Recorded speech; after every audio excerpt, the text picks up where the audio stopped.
Ito po ang pakatandaan natin, na kahit anong gawin mong mabuti, hindi ito papansinin ng iyong kaaway. Na kahit anong gawin mong maganda, hindi mo mapapasaya ang mga ayaw sa iyo. Kahit na gawin mo na yung the best, kahit na mag-effort ka, kahit na magparaya ka, dahil hater mo sila, wala silang makikitang mabuti at maganda sa iyo. Kamumuhian at kamumuhian kanila. Pero ito naman po ang good news. Minsan sa ating mga kaibigan naman at mga taong nagmamahal sa atin, kahit na hindi ka mag-effort, kahit na hindi mo gawin yung the best mo, mamahalin at mamahalin kanila.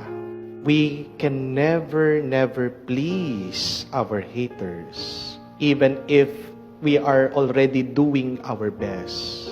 But what matters most is that even if you could not do your best for your supporters, for your loved ones, for your friends, whatever you do, you are the best. It is because they accept you. It is because they love you. Minsan kasi, ito yung ginagawa natin sa ating sarili. Sinasaktan natin ang ating sarili. How? By always listening to the criticisms and judgments of our critics, of our haters, of our enemies. At alam niyo po kung ano yung nagiging epekto nun? Pag palagi mong binibigyan ng panahon, oras, at iniisip yung sinasabi ng mga masasama sa iyo, you become paralyzed in life. You stop on your track. You are unable to move on. And sometimes, you are unable to produce good things in your life. Dahil lang sa pakikinig mo, dahil lang sa pag-iintindi mo, dahil lang sa palagi mong pinuprove ang sarili mo dito sa mga taong ayaw sa'yo. Stop that. Tigilan po natin itong sakit na binibigay natin sa ating sarili. Masama nga sila sa iyo eh. Hater mo nga sila eh. Kaaway mo nga sila eh. Kahit anong gawin mo, it will never be enough for them. So, anong magandang gawin? Just do your best. Gawin mo kung ano yung sa tingin mo nararapat, mabuti, maganda, at pabayaan mo yung mga tao na nagmamahal sa iyo ang mag-appreciate sa iyo. Pag ganito yung attitude natin sa buhay, makikita mo na araw-araw magkakaroon ka ng lakas. Pag alam mo na mayroong sumusuporta sa iyo na kahit anong gawin mo, palagi kang magiging masaya. Tingnan niyo po dito sa ating nabasang ebanghelyo, no? Napakaraming ginawang mali nitong mga magkakaibigan na may sakit. Gusto nilang ilapit yung kanilang kaibigan na paralisado dito sa ating Panginoon. Pero hindi daw sila makapasok sa bahay. Anong ginawa nila? Sinira nila yung bubungan. Di ba mali yun? Hindi lang sila nanira pa sila ng oras ng ating Panginoon. Nagtuturo daw siya. And they interrupted Jesus in His teaching.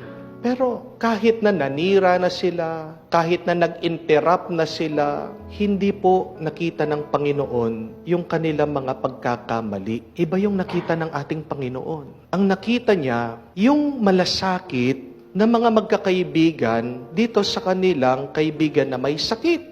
Ang nakita ng ating Panginoon, yung kanilang pagmamahal sa kanilang kaibigan. At ang nakita ng ating Panginoon ay ang kanilang pananampalataya.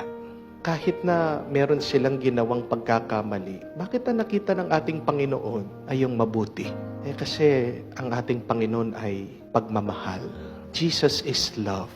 And when you love, you cannot help but only see good things.